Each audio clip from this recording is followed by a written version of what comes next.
Right guys, welcome back to the channel, welcome back to the vlog. If you're new to the channel, big warm welcome. My name is Tristan Mortlock, this is Captain's Vlog. You join me back on board the Espiritu Santo. Today I'm going to show you guys our wonderful boat deck. So here we go, coming out from the bridge salon.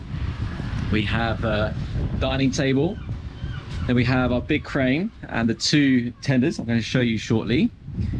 Here we have a little sink, pantry area, fridge, little beers and waters, and then we have here ice maker, and then storage cupboard and another storage cupboard, which I'm going to show you something there in a second.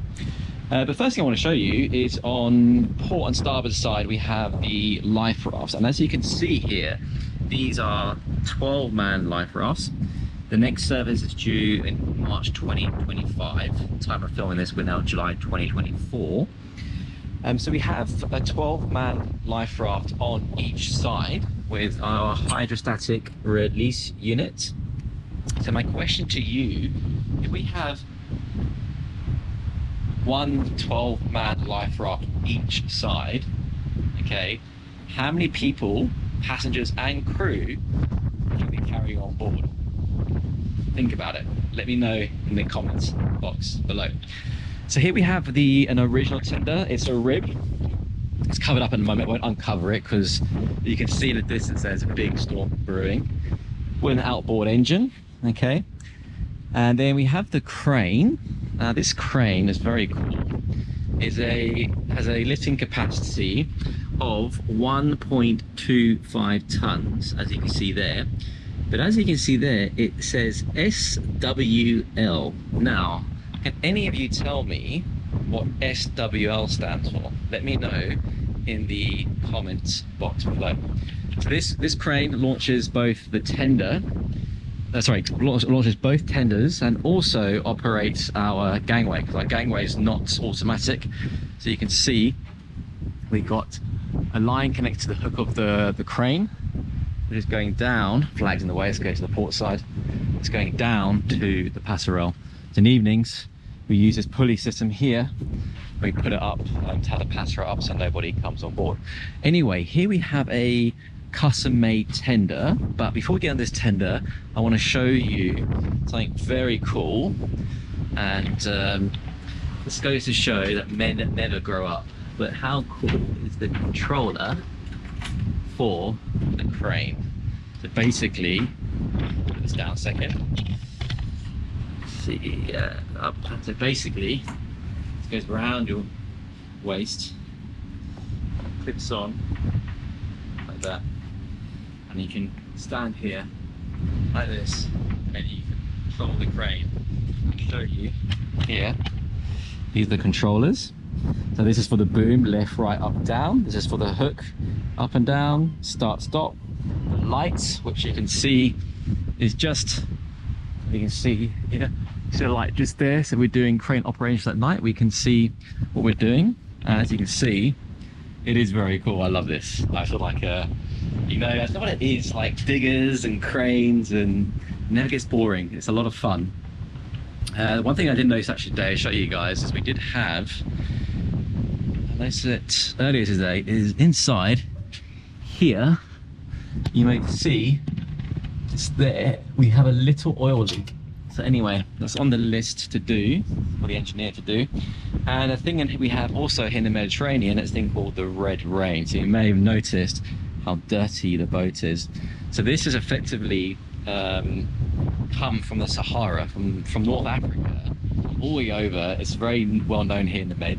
Usually it comes about half an hour before guest arrival, but under this circumstances, it's rained before. I'm expecting more of it, as you can see, coming this way, probably in the next hour or two, according to the weather forecast. So let me take this off. So you can see there, there's a few, well, that's for like protection. We've got some additional strops there for the tender, which I'm going to show you shortly. Let me take this off. Right, so this is a full aluminium tender. It's custom. This blue paint has been chosen to match the boot stripe on the main boat. And on the front you can see we've got the two towing points on both port and starboard side, and it's joined with what's called, I call this a turnbuckle. If you have a different name, let me know. Which is then connected to the pad eye, which is screwed into the deck, and that's pretty solid. You can see as the boat stays out the water most of the time, we haven't put anti-fouling on. You know, as long as it's not in the water for more than a few days, when you put it out, make sure you rinse it. It's absolutely fine. You see they've got a rubber rail all the way around, additional rubber fenders, and they've got the flexi-teak system as well. And so it's full aluminium. We've got the outboard 4-stroke Yamaha, 115 horsepower. Now you may notice here, we don't have turnbuckles, we've got ratchet straps here. I'm not a fan of this. The reason that we've gone with this system is there's no point to connect a turnbuckle. However, after this season, we are going to weld one on each side, maybe two on each side. We'll have to see. I'm not a big fan of this. This goes around the transom here and then back down to the two pad eyes, but it's just too much room for too much possibility for the vessel to shift. That we're going to be in the Med next summer, so we can always monitor the weather. And if we want to put additional straps down, we can, because where the cradles, they're bolted to the deck, they also have the pad eyes as well. So if we do need additional straps, we can put it just all the way over the boat and strap it down if needed. Now, for those of you that understand about galvanic corrosion, you know, different metals, I do have a question for you. This, as I mentioned, is full aluminium, this tender, apart from this T-top.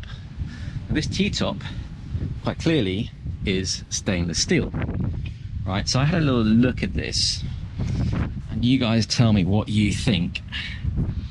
So I'm going to just go into this little cubby hole here, show you this here, there, that is the bolt connecting the stainless steel T-top to the aluminium center console. It appears there's no bushing, like nylon bushing, there's no rubber, it's just directly connected on. Now, correct me if I'm wrong, if it has an electric charge and it gets wet, it's going to suffer from galvanic corrosion on the aluminium, right? So let me know what you think in the comments box below, because then I might have to take this off. There's a bit of silicone there, not very convincing, and change it up so there's no direct contact. Let me know what you guys think. So aside from that, let me show you the lifting points. So we've got the, again, stainless steel lifting points here, pad eyes, which are connected underneath. You can see they put a steel plate there.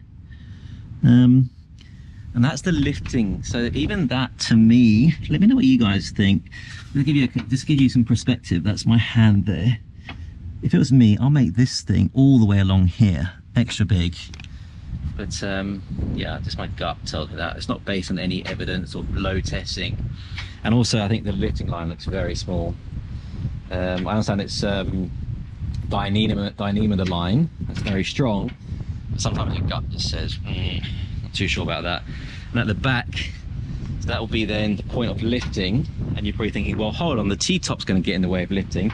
This T-top, you can see, it's on a hinge here. So what we do, we unscrew this bolt and we unscrew this bolt, and then the whole T-top kind of like folds down, and then we can come with the crane and lift it straight up, and that lifting point is the center of gravity. The aft connecting point, so you can see, goes to a shackle, and then that's welded then to the deck of the boat. This is the bait bin, so you can see it's popular for fishing, plenty of fishing rods, and then here, I guess, for your bait and gutting and all that sort of stuff, which is quite a cool little tender, actually. I like the simplicity of it. Like, even the fuel filling pipes are exposed, but as we know, already you can see there, if you've got fuel, you should have two clamps there, not one on each, but hey ho. There we have it. That's the tender. Then we have, which we've taken off, a GPS plotter here as well. The antenna for the VHF radio. So the VHF radio is just here. Got seating area here. And the cushions we've taken inside, we've got seats there, and you see the red rain. It's got an everything. The wind is picking up now. That storm is certainly on its way.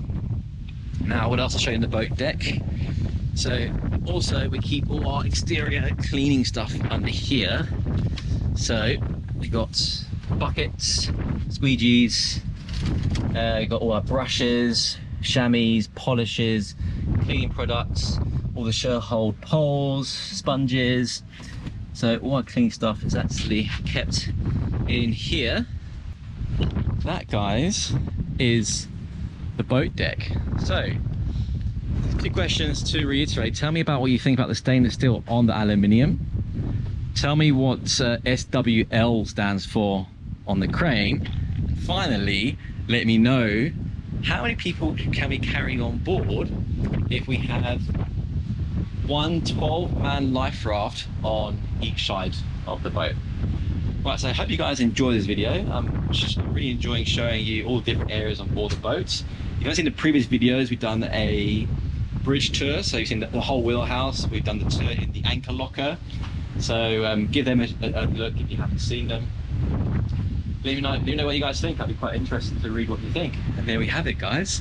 Thank you all so much for watching. I look forward to seeing you next time. See you, and